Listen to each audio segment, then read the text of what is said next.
Motions of the earth की बात करते हैं तो इसकी बात करते हैं रोटेशन। रोटेट का मतलब है अपनी ही धुरी पर ये चक्कर लगाती है पृथ्वी, ये लगाती है पश्चिम से पूरब की ओर, जबकि सारे ग्रह जनरली वेस्ट टू ईस्ट घूमते हैं। सिर्फ दो ऐसे ग्रह हैं जो ईस्ट टू वेस्ट यानी कि उल्टा चक्कर लगाते हैं, उनका नाम है वी यू या फिर यू वी। यू से नाम आता है यूरेनस और वी से नाम आता है आपके पास वीनस का। अर्थ का जो एक्सेस है उसको एंटीपोडल कहा जाता है। एंटीपोडल का मतलब ये है कि अगर इसके दो अपोजिट पॉइंट है यानी कि नॉर्थ और साउथ पोल है, तो अगर आप इसको मिलाओगे तो ये एग्जैक्ट सेंटर से गुजरेगा। आप इसके नॉर्थ और साउथ पोल पॉइंट्स यहाँ पे भी ले लो तब भी ये इसके अर्थ के सेंटर से गुजरेगा, इसी को हम कहते हैं एंटीपोडल। डेज एंड नाइट्स की बात करें तो वो किस कारण होते हैं? Due to rotation of the earth की वजह से। पृथ्वी जब अपने ही एक्सिस पर घूमती है उसको रोटेशन बोलते हैं, उसकी वजह से क्या होता है? दिन और रात होती है। और सर्कल ऑफ इल्यूमिनेशन की बात ये होती है कि मान लो अगर सूरज यहाँ पर और ये इस साइड को रोशनी दे रहा है और ये पृथ्वी की इस पार्ट पे रोशनी दे रहा है, तो इसी को कहते हैं सर्कल ऑफ इल्यूमिनेशन। यानी कि सर्कल ऑफ इल्यूमिनेशन का मतलब है जो डिवाइड करता है day from night on the globe. दिन और रात के बीच में जो अंतर करता है वो सर्कल, जिस सर्कल पर रोशनी है उसको इल्यूमिनेशन कहा जाता है, रोशनी। अर्थ का जो टिल्टेड एक्सिस है, अर्थ अर्थ अपने एक्सिस से 23.5 डिग्री तक झुका है, लेकिन अपने एक्स से वो कितने का एंगल बनाता है? तो द आंसर है 66.5 डिग्री का एंगल बनाते हुए अर्थ चलता है। आगे बात करते हैं शेप ऑफ द अर्थ। अर्थ का जो शेप है उसको हम जियोइड या फिर ऑब्लेट स्फेरॉइड शेप बोलते हैं।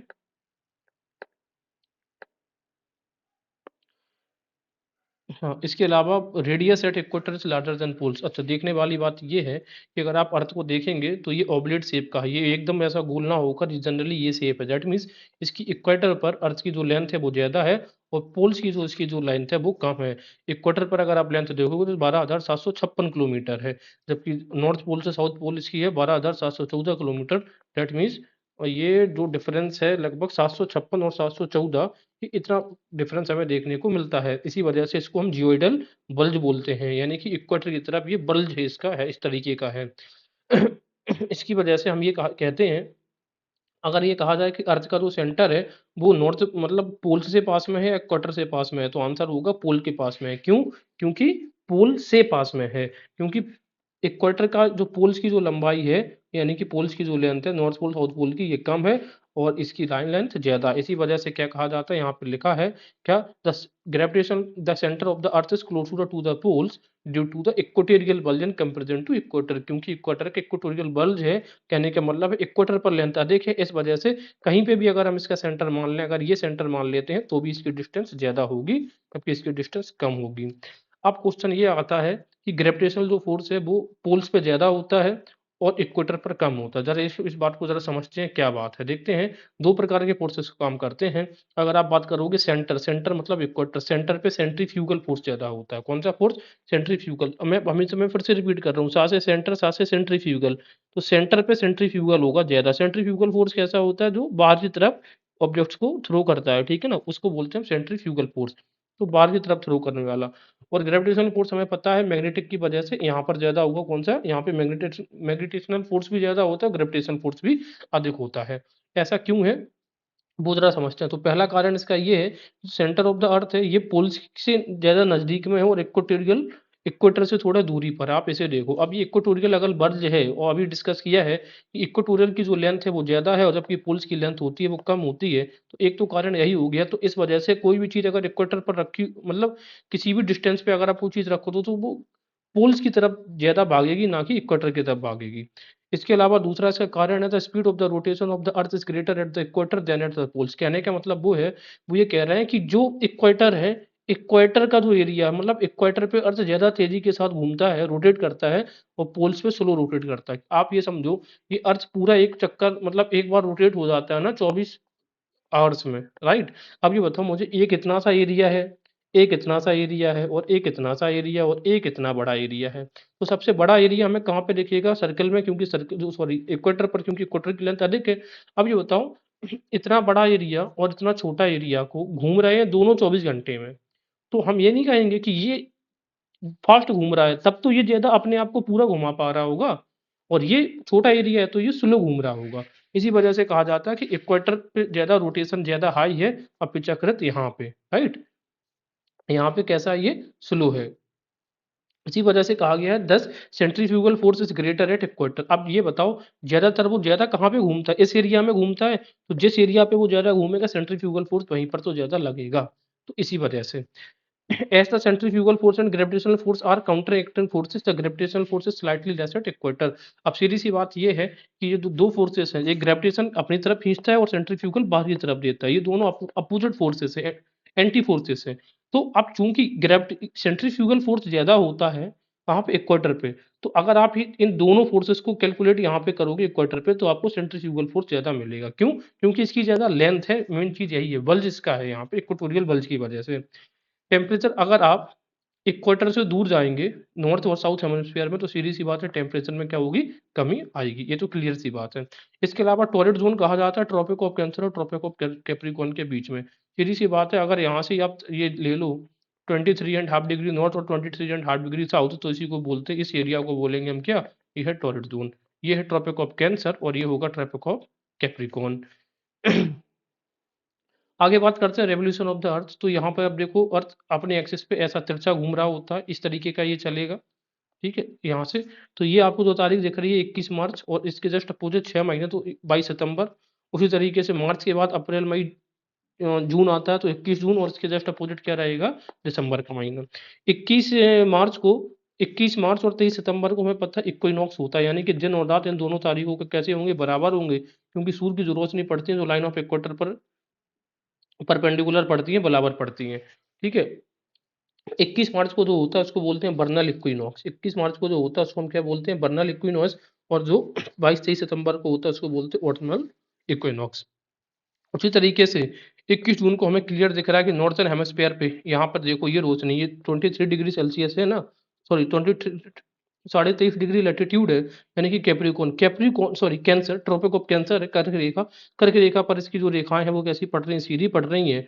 तो सीधी सी बात है उत्तरी गोलार्ध में 21 जून के दिन सबसे बड़ा दिन होता। और उसी तरीके से आप देखो जब सूर्य इस तरफ को है तो यहाँ पर आप देखो मकर रेखा पर इसकी रेखाएं जो सूर्य की रोशनी है कैसी पड़ रही है, रेस डायरेक्ट पड़ रही है। तो 22 दिसंबर को दक्षिणी गोलार्ध में सबसे बड़ा दिन होगा। उसी के हिसाब से फिर हम सब दिन का आइडिया कम कहाँ पे छोटा होगा लगा लेंगे। बस याद रखना कि 21 जून को नॉर्थर्न हेमिस्फीयर का सबसे बड़ा दिन, 22 दिसंबर को सदर्न हेमिस्फीयर का सबसे बड़ा दिन होता है। और इक्विनॉक्स कब होता है, 21 मार्च और 22-23 सितंबर में होता है।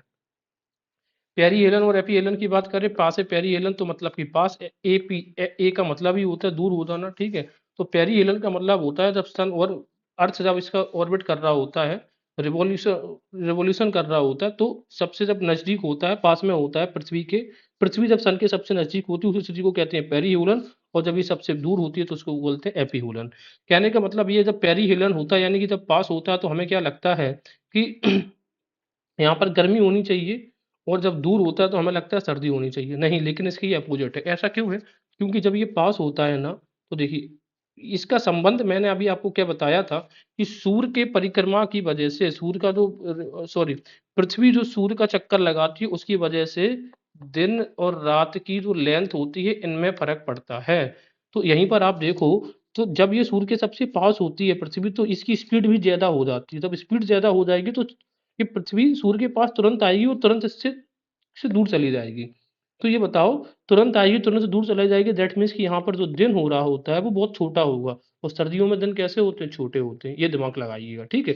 और अपोजिट कंडीशन आपको एपी हेलन में मिलेगा, जब ये पृथ्वी सूर्य से सबसे दूर होती है तो ये slow slow slow slow move करती है, दैट मीन्स यहाँ पे जो गर्मी होगी वो लंबे समय तक होगी। तो ऐसे आपको दिमाग लगाना है। पेरी हेलन होता है 3 जनवरी को, और एपी हेलन होता है 4 जुलाई को, यानी कि अपोजिट है, ठीक है ना।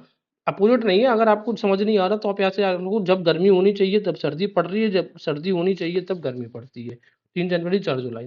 तो इसकी फास्टेस्ट स्पीड कहाँ पर होती है, पेरी हेलन की स्थिति में, और पृथ्वी सबसे स्लोएस्ट मूव करती है अर्थ जब एपी हेलन की स्थिति में होती है। लेकिन जब रोटेशन की बात होती है तो हमें टेम्परेचर से मतलब ना होकर हमें मतलब होता है किससे, length of day and night. तो ये बताओ, पृथ्वी जब सबसे जल्दी आएगी सबसे जल्दी जाएगी तो कब, सर्दियों में दिन छोटे होगा ना। तो ये सबसे पास की कंडीशन है। आगे देखते हैं रोटेशन ऑफ द अर्थ, अभी वही बताया, रोटेशन ऑफ अर्थ की वजह से क्या होता है, दिन और रात होते हैं। लेकिन revolution of the earth on tilted axis की वजह से क्या होता है, सीधी सी बात है, पृथ्वी अपने अक्ष पर ऐसा झुका हुआ करके घूम रही है ना, चक्कर दे रही है, बेस्ट सॉरी इस प्रकार से चक्कर दे रही है, ऐसा ऐसा ऐसा, नहीं नहीं, अ, ये वाला चक्कर दे रही, वेस्ट टू ईस्ट, ठीक है। तो जब ये revolution of the earth on tilted axis causes देखो रोटेशन का मतलब जब वो अपनी ही धुरी पर घूमती है तब तो दिन और रात होता है, लेकिन जब वो सूर्य को परिक्रमा दे रही है इस तरीके से, तो यहाँ पर मैंने क्या बताया है क्या क्या चीजें होती हैं। सीजन में बदलाव होता है क्योंकि अभी आप देखेंगे, और length of day and time का भी बदलाव होता है। जैसे आप इस वाले को देखो, ये चक्कर लगा रही है, मार्च में क्या है गर्मी पड़ती है, और जून में और अधिक गर्मी पड़ती है, और यहाँ पर आप देखोगे सितंबर में गर्मी खत्म हो जाएगी, सर्दी स्टार्ट होने लग जाएगी, और दिसंबर में सर्दी पड़ती है। तो ये किसकी वजह से हो रहा है? पृथ्वी चक्कर लगा रही है सूर्य का, इसकी वजह से हो रहा है। और आप ये देखो सर्दियों में दिन छोटे होने लगते हैं, गर्मियों में दिन बड़े होने लगते हैं, तो यानी कि डे और नाइट का जो लेंथ कम ज्यादा हो रहा है वो भी किसकी वजह से हो रहा है? पृथ्वी के चक्कर लगाने से, किसका? सूर्य का, यानी कि रोटेशन की नहीं, रिवोल्यूशन की वजह से हो रहा। एपीहेलन पेरीहेलन की स्थितियां क्यों बनती हैं? क्योंकि अर्थ चक्कर लगा रहा है सन का, किस मैनर में? इलेप्टिकल मैनर में। अब यही देखो जो डिफरेंस होगा वो ये टिल्टेड एक्सिस या इलेप्टिकल मैनर। इलेप्टिकल का मतलब होता है इस तरीके से, ऐसे घूम रहा है ना, तो यहाँ पे पेरीहेलन एपीहेलन की स्थिति हो जाती है जब सूर्य के सबसे पास है पृथ्वी। ये वाली कंडीशन देखो, ये देखो इलेप्टिकल ऐसा, ये इस आकार को इलेप्टिकल बोलते हैं। अगर ये आकार नहीं होगा तो फिर कैसे पेरीहेलन एपीहेलन होगा? तो पेरीहेलन और एपीहेलन का जो है वो इलेप्टिकल है, ठीक है। इलेप्टिकल पाथ में पृथ्वी घूमती है इस वजह से, अगर इलेप्टिकल पाथ ना हो तो फिर ये कंडीशन नहीं बनेगी। तो पी से पेरी, एपी, इलेप्टिकल। इसी तरीके से जो अपोजी और पेरिजी की कंडीशन है वो भी किस वजह से होती है? क्योंकि जो मून है वो चक्कर लगाता है कैसे? इलेप्टिकल मैनर में। ये दोनों, ये यही टर्म्स आपको एग्जाम्स में कंफ्यूज करेंगे, टिल्टेड एक्सिस की इलेप्टिकल मैनर। तो दिन रात का संबंध या सीजन वेरिएशन का संबंध टिल्टेड एक्सिस से, यानी कि झुकाव के कारण है। अगर झुकाव पृथ्वी का एकदम सीधा हो जाए तो सीजन वेरिएशन खत्म हो जाएंगे। इसके अलावा रिवोल्यूशन ऑफ मून ऑफ, अच्छा, जब मून जो अपने टिल्टेड ऑर्बिटल पे घूमता है उसकी वजह से सोलर एक्लिप्स और लूनार एक्लिप्स होता है। दैट मीन सूर्य ग्रहण चंद्र ग्रहण किसकी वजह से होते हैं? चंद्रमा चूंकि टिल्टेड है, यानी कि थोड़ा झुका हुआ घूमता है, पृथ्वी का चक्कर लगाता है, इसकी वजह से, right. Solar eclipse, lunar eclipse. कहने का मतलब है जो ये सीजनल फिनोमेना है ये टिल्टेशन की वजह से है, झुकाव की वजह से होती है। आगे देखते हैं सोलर एक्लिप्स कब होता है, लूनर एक्लिप्स। तो इसके लिए एक तरीका याद कर लो, ईएमएस और एसईएम, एम्स और सेम। एस से सोलर एक्लिप्स, एम से मून, यानी कि लूनर एक्लिप्स होगा, ठीक है। सोलर एक्लिप्स हमेशा याद रखना, तो सूर्य ग्रहण होता है वो अमावस्या के दिन होता है, लूनर एक्लिप्स जो होता है वो पूर्णिमा के दिन होता है। यानी कि चांद पे दाग कब लगेगा? जब पूरा चांद निकला होगा, और पूरा चांद कब निकलेगा? पूर्णिमा पे। उसके जस्ट अपोजिट होता है तो सोलर अमावस्या, अमावस्या को स्टार्ट होता है नया नया मून। यहाँ पे आप देखिएगा जरा, आगे देखेंगे। इसके बाद दो टर्म आपके सामने आएगा, पेनम्ब्रा और अम्ब्रा। अम्ब्रा का मतलब होता है टोटल टोटल सोलर एक्लिप्स, जहां पे बिल्कुल भी परछाई नहीं दिखाई देती, एकदम काला। और पेनम्ब्रा का मतलब है पार्शियल सोलर एक्लिप्स, तो पेन पार्शियल। इसके बाद हम बात करेंगे चंद्रमा की। तो चंद्रमा क्या करता है, मून्स का जो रोटेशन है ना पीरियड, वो लगभग 27.3 दिन है पृथ्वी के संबंध में, और उसका ऑर्बिटल पीरियड भी यही है। यानी कि अपने धुरी पर भी 27.3 दिन में घूमता है, और पृथ्वी का चक्कर भी 27.3 दिन में ही लगाता है। इसी वजह से आप चंद्रमा का सिर्फ एक पक्ष, ओनली 59% ऑफ द पार्ट हम चंद्रमा का देख पाते हैं। चंद्रमा की मून की फेसेस की बात करेंगे, 15 दिन में इनके जो फेसेस होते हैं, यहाँ पर आप देखो, ये अमावस्या का आपको टाइम यहाँ पर दिख रहा है, और इसी टाइम में आपको देखने को मिलेगा क्या? Solar eclipse. और पूर्णिमा को देखने को मिलेगा आपको लूनर एक्लिप्स। कारण कैसे है? जब पूरा चांद निकला है, पूरा ब्राइटर चांद होगा, तभी तो इस पे कुछ ना कुछ दाग पड़ेगा, तभी तो आप इसको ब्लैक कर पाओगे। तो इस तरीके से हम ये कहते हैं, तो जब ब्लैक कब होगा? जब इसमें पूरा होगा। तो अमावस्या को पड़ता है कौन सा? Solar eclipse. और पूर्णिमा को पूरी चांद जब निकलेगा तब पड़ेगा, चंद्रमा पे ग्रहण पड़ेगा। इसके अलावा सिडरल पीरियड और सिनोडिक पीरियड जरा देखते हैं। सिडरल पीरियड के बारे में जरा हम जरा समझते हैं कि तो पीरियड टाइम देखो, कोई भी अगर एक बॉडी है, जैसे मान लो ये सन है, और इसका पूरा चक्कर लगाने में कितना समय लेती है कोई भी बॉडी है मान लो जो स्टेबल है अपने पॉइंट पर। देखो सिडरल में ना स्टेबिलिटी की बहुत, फिक्स चीज होनी चाहिए, फिक्स की बहुत इंपॉर्टेंस है। कोई भी चीज अपनी जगह पे स्थायी है और उसका कोई चक्कर लगाने में कितना दिन लेता है, उसको कहते हैं हम सिडरल पीरियड। जैसे सूर्य, अगर तो सूर्य पृथ्वी, उसका चक्कर लगाने में कितना टाइम लेती है? 365 दिन ही तो लगते हैं, यानी कि 1 ईयर लगता है। उसी तरीके से जो चंद्रमा है, चंद्रमा पृथ्वी का चक्कर कितने दिनों में लगाता है? वो 27.3 दिन में लगाता है। इसी को कहते हैं सिडरल पीरियड। सिडरल पीरियड का मतलब है जब कोई भी एक बॉडी किसी फिक्स्ड चीज के चक्कर लगाती है, तो सिडरल का मतलब है फिड, सिड है, फिक्स है ये चीज, ठीक है। लेकिन साइनोडिक पीरियड में मतलब सिंक करना होता है, मतलब कोई चीज चल भी रही है और उसका भी चक्कर लगा रहे हैं, उसको हम बोलेंगे साइनोडिक। साइनोडिक का मतलब है sync, in sync with moving object, moving object. तो इस सेंस में हम कह सकते हैं, तो साइनोडिक पीरियड है ना। अब मूविंग ऑब्जेक्ट हमारा है क्या है? सन है, क्योंकि जैसे सन चक्कर लगा, सन मूव करता है, तो सन का ही पीछा करती है पृथ्वी, और पृथ्वी का पीछा करेगा कौन? चंद्रमा। बात समझ में आ रहा? तो सीधी सी बात है, सिंक का मतलब आ जाएगा, तो मान लिया ना सन, सन क्या है? मूविंग ऑब्जेक्ट है, तो मूविंग ऑब्जेक्ट की बात हो रही है। देखो, अगर सन चक्कर लगा, अगर सन अपनी जगह से, मतलब ऐसा नहीं है कि सूर्य अपनी जगह पर नहीं घूम रहा है, सूर्य ऐसे ऐसे घूम रहा है और पृथ्वी इसके पीछे पीछे चलती है, और पृथ्वी के पीछे पीछे चंद्रमा चल रहा है। तो हमें अब क्या करेगा कि अगर मान लेते हैं कि जब सन घूम रहा है, तो पृथ्वी को भी उसी हिसाब से अपना चक्कर चेंज करना पड़ेगा, और जब पृथ्वी चक्कर चेंज कर रही है तो मून को भी अपना चक्कर चेंज करना पड़ेगा। इस हिसाब से हम इसको कहते हैं। तो सिंक जब भी आएगा, साइनो, साइनो मतलब है सन के रिलेटिव में, रिलेटिव टू सन, इसके नाम देखो, साइनो रिलेटिव टू द सन। तो अब ये बताओ, जो मून का साइनोडिक पीरियड होता है वो कितना होता है? 29.53 डेज होता है।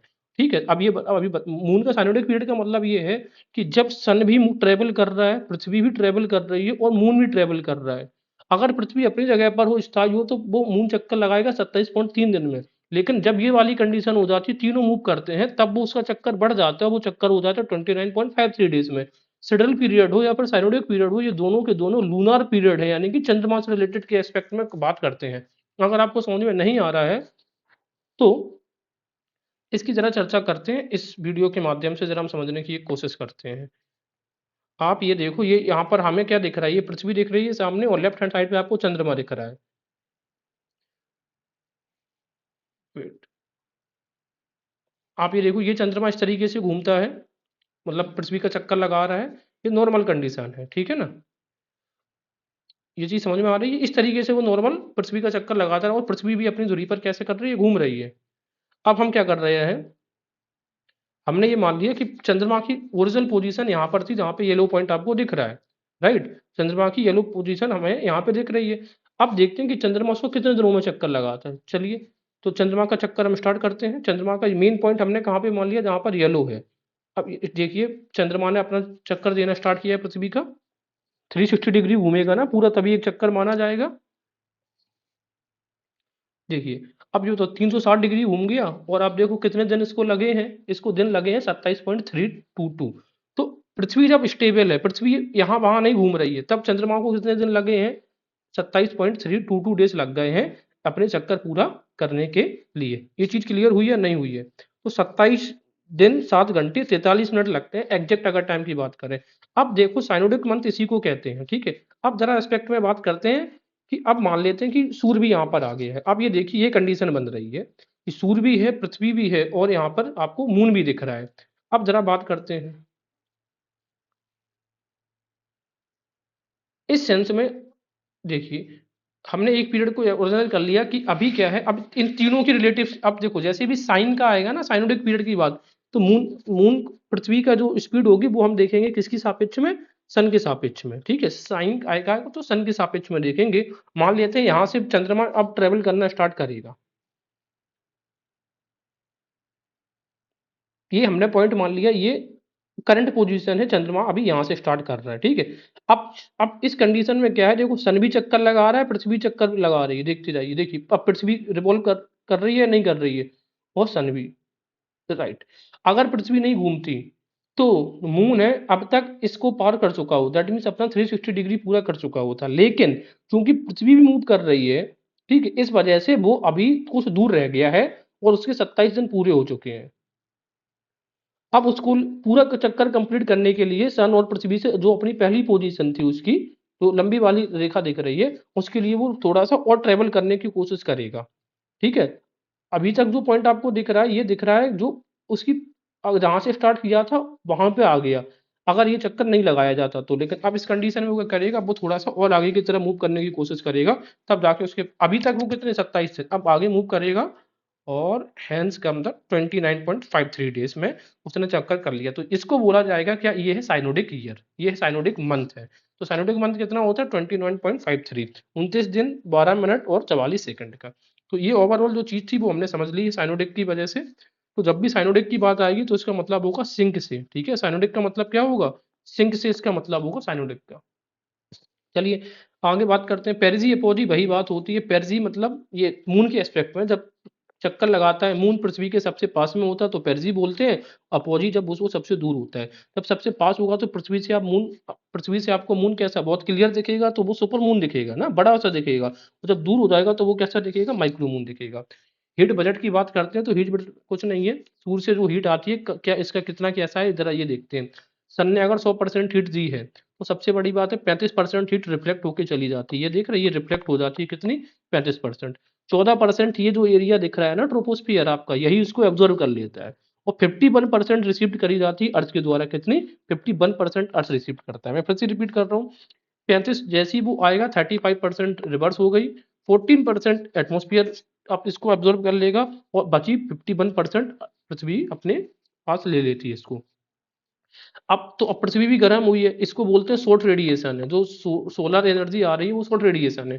पृथ्वी से भी जब वापस होती है इसको बोलते हैं लॉन्ग रेडिएशन। तो लॉन्ग रेडिएशन मान ले जो 100% वापस होता है, उस 100% का 34% ये ट्रोपोस्फियर उसको ऑब्जर्व कर लेती है। देखो, शॉर्ट रेडिएशन को ट्रोपोस्फियर ज्यादा ऑब्जर्व नहीं कर पाती है, ठीक है, लेकिन लॉन्ग रेडिएशन क्योंकि वीक होती है तो ज्यादा ऑब्जर्व कर लेती है, कौन, ट्रोपोस्फियर।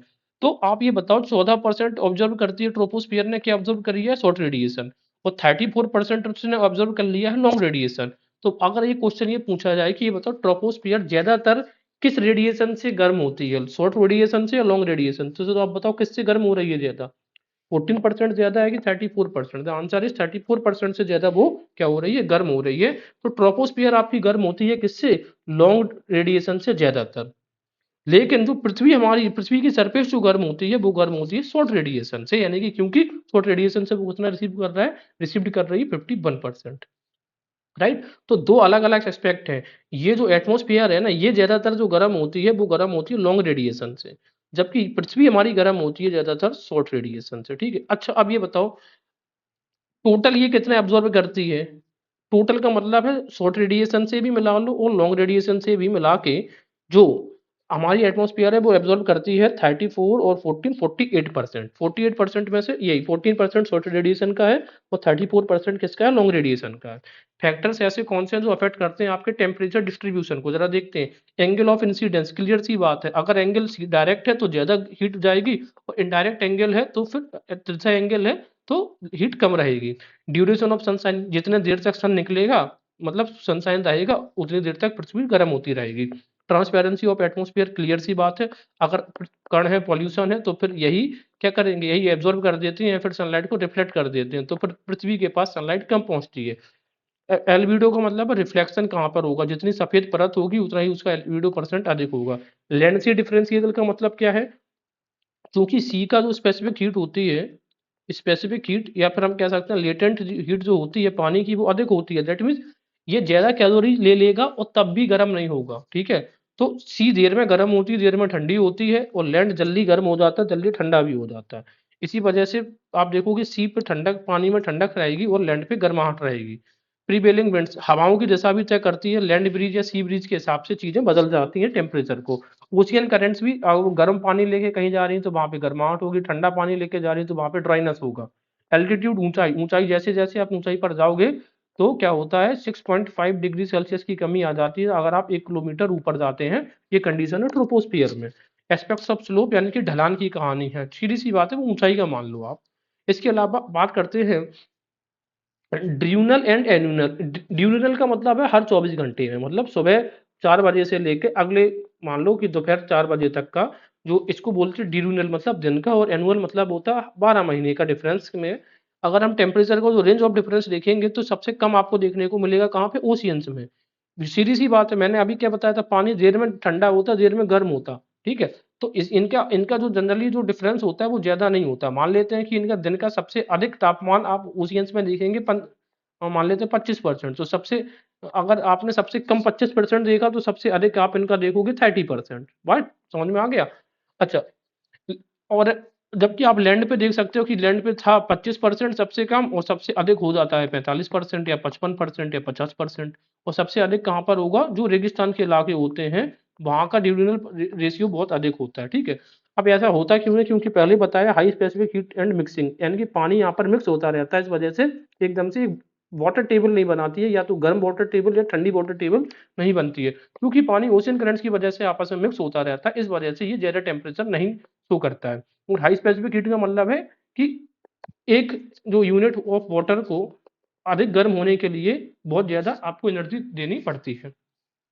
नॉर्थर्न हेमिस्फीयर इस बार बिकॉज बात करेंगे, अगर आप दो हेमिस्फीयर हैं हमारे, तो नॉर्थर्न हेमिस्फीयर ज़्यादा वार्मर है। क्यों वार्मर और साउदर्न हेमिस्फीयर कम? क्योंकि ज़्यादातर जो लैंड है वो नॉर्थर्न हेमिस्फीयर में देखने को मिलता है, तो लैंड जल्दी गर्म होता है, इस वजह से नॉर्थर्न हेमिस्फीयर ज़्यादा वार्मर है, साउदर्न हेमिस्फीयर कम वार्मर है। इसके अलावा हम बात करते हैं एब्सोल्यूट स्टेबिलिटी वगैरह की। तो स्टेबिलिटी की अगर आप बात करोगे तो ALR एडियाबैटिक लैप्स रेट और ये DLR, सीधी सी बात ये है, अगर आपको स्टेबिलिटी करवानी है, स्टेबिलिटी का मतलब है मौसम साफ रहे, कोई दिक्कत ना हो, आंधी तूफान बारिश ना हो, तो जो एडियाबैटिक लैप्स रेट है इसको हाई होना पड़ेगा ड्राई एडियाबैटिक लैप्स रेट से। इसके सेपरेट वीडियो, उसमें जाके ये चीज़ आप देख सकते हैं। इन्वर्जन की बात करेंगे तो इन्वर्जन देखो, नॉर्मल कंडीशन में क्या होती है, जब आप ऊपर जाओगे तो 1 किलोमीटर जाने पर 6.5 डिग्री सेल्सियस टेम्परेचर कम आएगा, ट्रोपोस्फियर की बात होती है। लेकिन इन्वर्जन का मतलब है अपोजिट होगी, तो आप ऊपर जैसे जैसे जाओगे तो आपको मौसम वैसे ठंडा मिलना चाहिए था, लेकिन अब इन्वर्जन के मामले में मौसम आपको कैसा मिलता है, वार्म एयर मिलती है। इसी को कहते हैं इन्वर्जन, मतलब उल्टी हो गई चीज। इन्वर्जन कहाँ कहाँ पे होता है जरा देख लेते हैं। एक है इंटरमाउंटेन वैली। इंटरमाउंटेन वैली का मतलब है पहाड़ों के बीच में। तो इस तरीके के आप देखो, जैसे जैसे पहाड़, अब मान लो अगर आप ये वाली हाइट है, ये वाली हाइट है और यहाँ पे कंपेयर करो तो ऊंचाई पे है, ये चीज ऊंचाई पर है, ये निचला है, तो जितनी चीज ऊंचाई पे रहेगी वहां पे ठंडी वायु रहेगी। तो जब जो ठंडी वायु होती है, कोल्ड एयर होती है, वो सब्सिडाइज होकर नीचे की तरफ आती है, तो यहाँ पर भी कूलर एयर हो गई और यहाँ पर भी कूलर एयर हो गई। लेकिन यहाँ पर जो एरिया रह गया वो कैसा रह गया, वार्मर एयर का रह गया। इसी को हम बोलते हैं इंटरमाउंटेन वैली इन्वर्जन। इसके अलावा बात करते हैं ग्राउंड इन्वर्जन की, बात करते हैं तो ग्राउंड इन्वर्जन का में कभी कभार क्या होता है, तो हायर एल्टीट्यूड्स होते हैं। आप देखो जैसे मान लो ये यहाँ पे बर्फ का प्रदेश है, मतलब यहाँ पे ठंडक है, तो बर्फ से रिलेटेड जो एयर होगी, जिससे जो टच एयर होती है ग्राउंड से, वो भी कैसी होगी, ठंडी होगी। और एकदम ऊपर जो एयर होगी वो भी ठंडी होगी, लेकिन बीच में एयर कैसी होगी, वार्म एयर होगी। तो जैसे ही आप नीचे से ऊपर की तरफ जाते हैं तो आपको पहले ठंडी हवा मिलती है, वैसे फिर गर्म मिलती है। लेकिन होना क्या चाहिए था कि पहले आपको गर्म मिलती, फिर ठंडी, फिर ठंडी, फिर ठंडी, लेकिन यहाँ पर क्या हो रहा, पहले ठंडी फिर गर्म। इसी वजह से इसको इन्वर्जन बोलते हैं। Subsidence inversion, upper surface temperature inversion. Subsidence का मतलब वही होता है, कुछ नहीं है कि descending air is compressed and warms adiabatically, और इसमें ज्यादा कुछ खास है नहीं है, तो वो देखती। फ्रंटल इन्वर्जन का मतलब होता है एक कोल्ड एयर मास होती है, एक वार्म एयर मास होती है, तो जब आपस में दोनों टकराते हैं तो इन्वर्जन की वजह से क्या होता है, ये ऊपर की तरफ उठने लगता है और ये वार्म एयर मास को ऊपर उठा देता है। तो आप जब ग्राउंड से नीचे की तरफ देखो तो पहले आपको कोल्ड एयर मास मिलेगा और ऊपर आपको वार्म एयर मास मिलेगा, जबकि ऊपर आपको ठंडी मिलनी चाहिए थी, ठीक है। तो फ्रंटल इन्वर्जन क्यों, किस किस वजह से, हाई ह्यूमिडिटी इस एरिया में देखने को मिलेगी जब ऐसा होता है, प्रेजेंस ऑफ क्लाउड्स यहाँ पर देखने को मिलेगा, ठंडी गर्म होगा जब, destroyed as the weather changes, और जैसी वेदर बदलेगा तो ये जो फिनोमेना है ये खत्म हो जाता है। इन्वर्जन के इफेक्ट्स आपको देखने को क्या मिलेंगे, कन्वेक्शन इनहिबिटेड। कन्वेक्शन का मतलब होता है ट्रांसफर, जो एनर्जी का ट्रांसफर होता है जनरली वो 3 मोड में होता है, ठीक है, 3 मोड में होता है। और पहला, जैसे कि आप कह सकते हो, पहला क्या होता है इनका, कंडक्शन। कंडक्शन में जब दो सरफेसेस जुड़ी हों, जैसे आप जब हाथ रगड़ते हैं आपस में तो हीट आपस में ट्रांसफर होती है, कंडक्शन। और दूसरा होता है कन्वेक्शन। कन्वेक्शन में क्या होता है, जो फ्लूइड होता है यानी कि जो पार्टिकल होता है, ये अपने साथ में हीट को लेके जाता है। जैसे हवा गर्म होती है, हाई प्रेशर से लो प्रेशर की तरफ जाती है, तो ये है। इसी तरीके से जब पतीली पे पानी रखा होता है तो पानी, तो गर्म पानी नीचे आता है, ठंडा पानी ऊपर जाता है, तो फ्लूइड अपने साथ एनर्जी लेके जा रहा है। इसी को हम क्या बोलते हैं, इसी एस्पेक्ट को हम बोलते हैं अब कन्वेक्शन, ठीक है। तो जब इन्वर्जन का इफेक्ट्स आप देखेंगे तो यहाँ पे इन्वर्जन के इफेक्ट्स में हमें क्या देखने को मिलता है कि ये कन्वेक्शन इनहिबिटेड हो जाता है, यानी कि ठंडी जो गर्म हवा है ऊपर की तरफ नहीं जा पाती, और चूंकि यहाँ पर ये लेयर क्रिएट हो जाती है, आप ये देखो, ये वाला देख लो। वैसे गर्माहट ऊपर ऊपर ऊपर ऊपर जाना चाहिए तो गर्माहट अलग हो जाती है, लेकिन यहाँ पर क्या है, यहाँ पे पहले ठंडी हवा है तो फिर यहाँ पर ये इन्वर्जन इनहिबिटेड हो जाता है। दूसरा, अगर आप इसका देखेंगे इम्पैक्ट, तो पॉल्यूशन बढ़ जाता है, सीधी सी बात है। Low visibility due to fog, क्योंकि ठंडी गर्म होगी, पॉल्यूशन बढ़ेगा, लो विजिबिलिटी भी हो जाती है। Trees along lower slope of valleys are bitten by frost. सीधी सी बात है कि जब ये ठंडी हवा इस एरिया पे, यानी कि लोअर वैलीज पे अगर पेड़ लगाया तो ठंडी हवा सब्सिडाइज होती है, नीचे की तरफ आती है, तो यहाँ पर जो भी एप्पल ग्रोवर्स होते हैं इस एरियाज में, तो उनको बहुत ज़्यादा फ्रॉस्ट का सामना करना पड़ता है, उनकी जो पेड़ होते हैं उनकी डेथ भी हो जाती है। ये चीज़ याद रखनी है। इसी तरीके से कूल क्लाइमेट, जो लोअर वैली ऑफ स्लोप होता है वैलीज का, जैसे कि एप्पल ग्रोवर्स होते हैं of Himalayan states and coffee growers of Brazil में, जनरली इन चीज़ों को अवॉइड करने की कोशिश करते हैं। बात करते हैं एटमॉस्फेयर की। तो एटमॉस्फेयर शुरुआत में बना कैसे था, तो जनरली 3 स्टेजेस से गुजरता है। पहली स्टेज अगर देखेंगे, loss of primordial atmosphere. Primordial का मतलब है प्राइम, जब शुरुआत में पृथ्वी बनी होगी तब इसका एटमॉस्फेयर कैसा था जरा देखते हैं। तो जो प्राइमोर्डियल एटमॉस्फेयर है वो जब पृथ्वी जब बनी थी तो बहुत इसलिए गर्म थी, तो यहाँ से वोल्केनिक निकल रहे थे, तो वोल्केनिक आउटगैसिंग हो रही थी, और ड्यू टू सोलर विंड्स भी आ रहे थे, ठीक है। तो इसकी वजह से ये क्या हो गया, ये सोलर विंड्स की वजह से ये जो स्टार्टिंग का जो एटमॉस्फेयर बना वो पूरा क्या हो गया, खत्म हो गया, ठीक है। और ये कहानी हर प्लैनेट्स के साथ में है। मेनली कंसिस्ट ऑफ, शुरुआत में क्या था, हाइड्रोजन और हीलियम।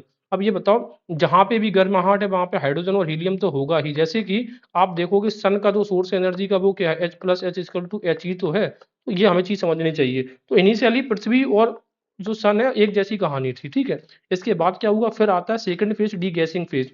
इवोल्यूशन ऑफ एटमॉस्फेयर यहाँ पे बनता है कैसे, वोल्केनिक निकल रहे हैं, वोल्केनिक से जो निकल रहा है सबसे ज्यादा क्या निकलेगा, वाटर वेपर निकलेगा। तो वाटर वेपर की वजह से कंडेंसेशन होगा, कंडेंसेशन होगा तो सीधी सी बात है बारिश होगी। और जब बारिश, और देखो दो चीजें हो रही है, एक तो वोल्केनिक आउट गैसिंग हो रही है, साथ में लेट हैवी बम्बार्डमेंट, यानी कि पृथ्वी पर बहुत सारे एस्टेरॉइड्स की वर्षा भी हो रही है। तो इसकी वजह से क्या हो रहा है, गैसेस निकल रही हैं, और जो पृथ्वी है वो कैसी हो रही है, ठंडी हो रही है। वाटर वेपर जाएगा कहाँ, एटमॉस्फेयर में, ये बना के बैठेगा, पानी बरसाएगा, पानी जब बरसाएगा तो जो गड्ढे थे वो पानी से भरने लग जाते हैं। इसके अलावा क्या देखेंगे हम, the early atmosphere largely content water. शुरुआत में क्या क्या था, वाटर वेपर था, nitrogen, carbon dioxide, methane, ammonia and very little of free oxygen, बहुत ही ज्यादा कम था, ठीक है। जब जब वोल्केनिक एरप्शन, तो सीधी सी बात है शुरुआत में क्या होगा, वोल जो वोल्केनिक गैसेस होती हैं वही तो होगा।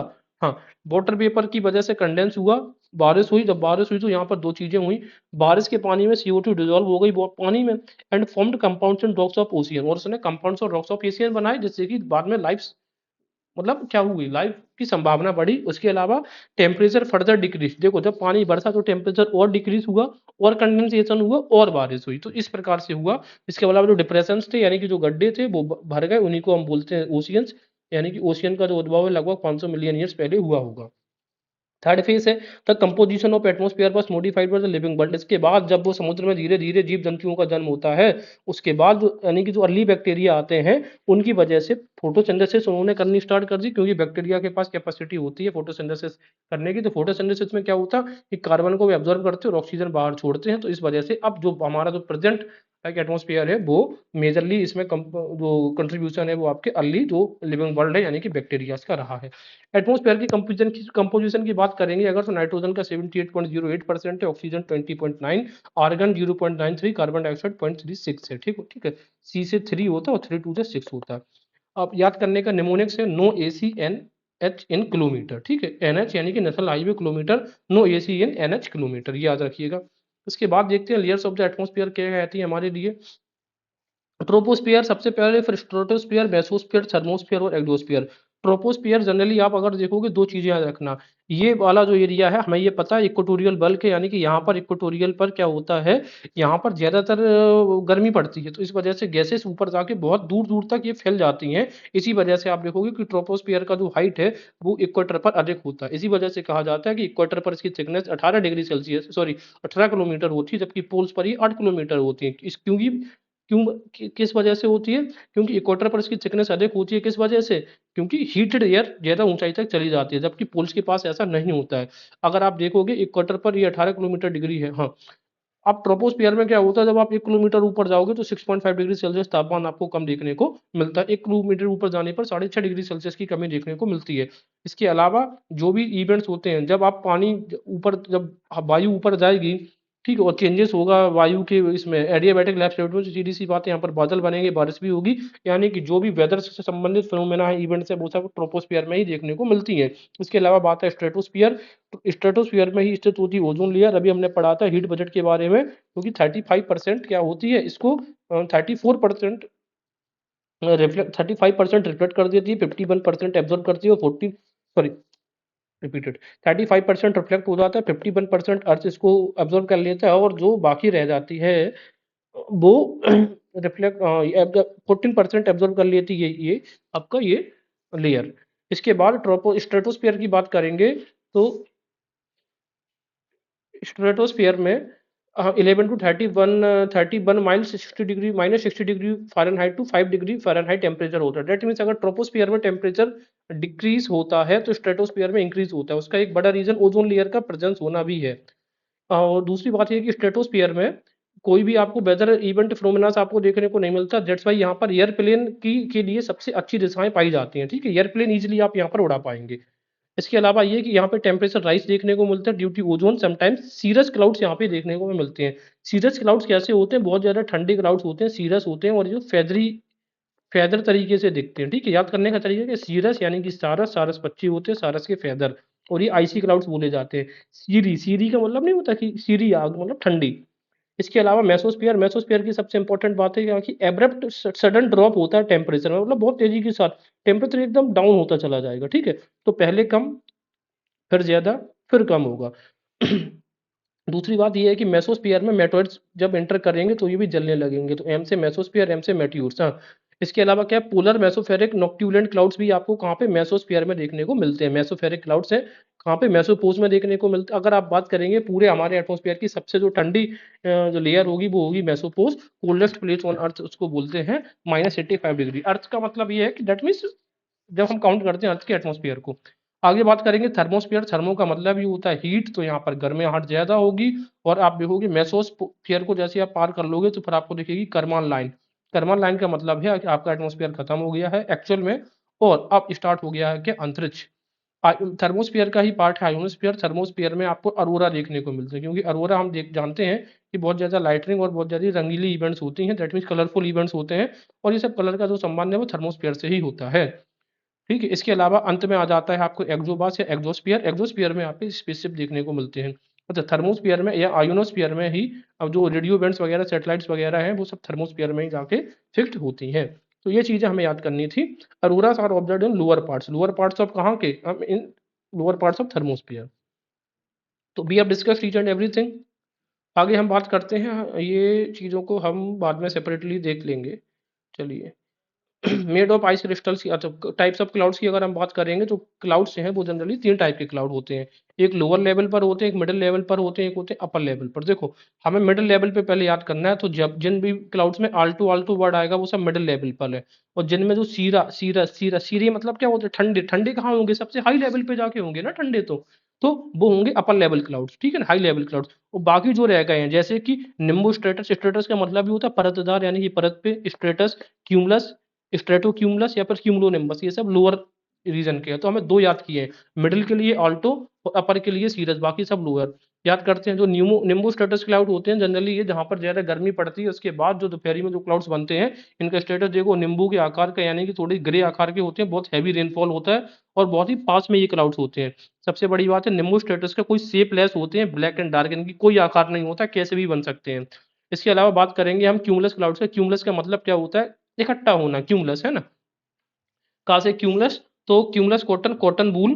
फ्लैट बेस होता है इनका और पैचेस में होते हैं। फ्लैट बेस का मतलब ये देखो, ये इनका इस तरीके से फ्लैट बेसिस है।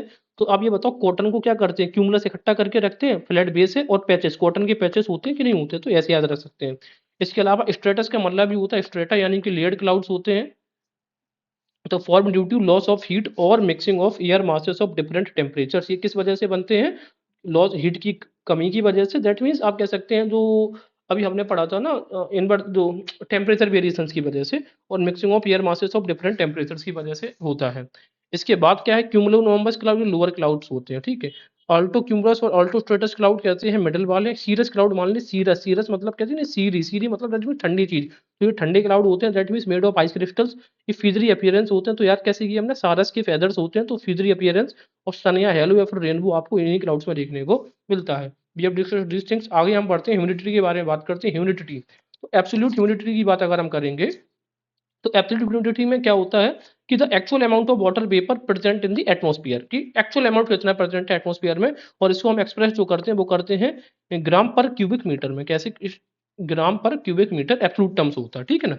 नाम है एब्सोल्यूट, तो उसको, हाँ। इसके अलावा एब्सोल्यूट ह्यूमिडिटी सबसे अधिक कहाँ होगी? जहां पर सबसे अधिक पानी होगा। पानी कहाँ पर होता है? Over oceans. तो सबसे ज्यादा एब्सोल्यूट ह्यूमिडिटी आपको ओशियंस में देखने को मिलती है। बात करते हैं हम लोग रिलेटिव ह्यूमिडिटी की। रिलेटिव ह्यूमिडिटी जो होती है एक्चुअल में बात ये है कि मान लो एक ड्रॉप ऑफ पानी है, इसके पास जो पूरी क्षमता है, मान लेते हैं कि 100 लीटर पानी इसको होल्ड कर सकती है। ये ड्रॉप है, एक जो एयर है, ये एयर बैग है, मान लेते हैं 100 लीटर ड्रॉप होल्ड कर सकती है। लेकिन इसने अभी होल्ड किया हुआ है ये 85। तो कहने का मतलब है इसकी जो टोटल कैपेसिटी है उसमें से इसके पास कितनी क्षमता, इसकी टोटल कितनी है और एक्चुअल में इसके पास कितनी ह्यूमिडिटी है, उसका जो रेशियो होता है, उसका जो डिफरेंस होता है, उसी को हम क्या बोलते हैं, रिलेटिव ह्यूमिडिटी। यहाँ पर लिखा भी है और ये सीधी सी बात है, जब भी हम रेशियो की बात करेंगे तो परसेंटेज में इसको एक्सप्रेस हम करेंगे, क्लियर सी बात है। क्या लिखा है, ह्यूमिडिटी एट सैचुरेशन पॉइंट है तो maximum water vapour air can hold at a given temperature, एक निश्चित ताप पर मैक्सिमम कितना पानी वो होल्ड कर सकती है ये, और एक्चुअल में उसके पास अभी कितना पानी वो होल्ड कर रही है ये, इनटू 100 करोगे तो आप रिलेटिव ह्यूमिडिटी आपको प्राप्त हो जाएगी, expressed in percent greater over oceans least at continent. सीधी सी बात है, ओशियन जहां पर पानी होगा ह्यूमिडिटी वहां पर ज्यादा होगी और कॉन्टिनेंट्स के पास तो कम ही होगी। अगर कॉन्टिनेंट्स के ऊपर अधिक होगी तो फिर ऐसा कहने के लिए क्या ही है। Change in relative humidity, change in relative humidity का मतलब क्या है, इसमें चेंज हम कैसे कर सकते हैं, आप एक चीज को जरा ये समझो। देखो सीधी सी बात ये है कि वेट, ये है, ये पार्सल ऑफ एयर है, ये इसको ये मान लेते हैं कि ये 100 ग्राम ह्यूमिडिटी ये फोर्स कर सकती है, ठीक है ना, ये 100 ग्राम ह्यूमिडिटी ये फोर्स कर सकती है। और लेकिन अभी इसके पास कितना है, अभी ये अपना होल्ड कर रही है, मान लेते हैं सिर्फ 25 ग्राम, ठीक है, 25 ग्राम ये होल्ड करके रख रही है। तो अभी इसकी रिलेटिव ह्यूमिडिटी कितनी है, 25 ग्राम। तो कैसे निकालेंगे, 25/100 इंटू 100, तो 100 से 100 कैंसिल हो गया, ये कितना बचा, 25%। अभी इसकी रिलेटिव ह्यूमिडिटी कितनी है हमारे पास, 25% है। अब अगर हमें इसमें कमी करनी है तो कमी आप कैसे कर सकते हैं जरा देखना, या तो हम इसमें मॉइस्चर ऐड कर दें, मॉइस्चर का मतलब है हम इसमें जल और ऐड कर दें, तो 25 से ये हम और बढ़ा दे रहे हैं, इतना कर ही दे रहे हैं, 50 ग्राम हो गया। तो इसका आंसर अब कितना आ गया, 50। तो देखो रिलेटिव ह्यूमिडिटी बढ़ी, जैसे ही आपने इधर या तो मॉइस्चर बढ़ा दो आप, लेकिन अगर आपको देखो by adding moisture through evaporation, evaporation जब होगा तो मॉइस्चर बढ़ेगा, तो इसकी रिलेटिव ह्यूमिडिटी कैसी हो गई, बढ़ गई है, ठीक है। अब अगर लेकिन आपको मॉइस्चर नहीं बढ़ाना है तो फिर क्या करो भाई, तो फिर क्या करने पड़ेगा, तो इसका जो टेम्परेचर है ना यही कम कर दो। जब आप टेम्परेचर कम कर दोगे तो ये 100 ग्राम इसकी क्षमता है ना, ये अपने आप क्षमता ही कितनी हो जाएगी, ये मान लो तो क्षमता आप 75 ग्राम रह गई है, और ये अभी होल्ड कितनी कर रही थी, 25 ग्राम। हमने इसकी जो होल्डिंग कैपेसिटी है उसको कम नहीं किया, ठीक है। तो अब इसकी वजह से हमने क्या देखेंगे, जब हमने इसकी टेम्परेचर में चेंज कर दिया तो सैचुरेशन पॉइंट भी चेंज हो जाएगा, सीधी सी बात है। पहले सैचुरेशन पॉइंट 100 ग्राम था, अब सैचुरेशन पॉइंट कितना रह गया, 75 ग्राम। तो अब सीधी सी बात यह है कि अब इसकी ह्यूमिडिटी क्या हो गई, जब आपने इसके टेम्परेचर को कम कर दिया है, टेम्परेचर कम कर दो तो सीधी सी बात है मॉइस्चर की जो होल्डिंग कैपेसिटी थी वो कम हो गई, पहले ये 100 ग्राम होल्ड कर रही थी, 75 ग्राम होल्ड करेगी, तो सीधी सी बात है इसकी रिलेटिव ह्यूमिडिटी बढ़ गई। कैसे बढ़ गई, अब 75 ग्राम होल्ड कर रही करेगी वो कर सकती है 25, तो 25 टी 75 और 3 ये करोगे तो 3 ये 33 कुछ आ जाएगा, पहले कितना था, ओनली 25%। ओवरऑल कहने का मतलब सिर्फ मेरा इतना है कि अगर आपको रिलेटिव ह्यूमिडिटी में चेंजेस लाने हैं तो अब दो तरीके से किया जा सकता है, या तो आप उसमें मॉइस्चर ऐड कर दो एवापोरेशन के थ्रू, या फिर उसका टेम्परेचर कम कर दो, ठीक है, आइदर टेम्परेचर कम कर दो या फिर उसकी ह्यूमिडिटी बढ़ा दो।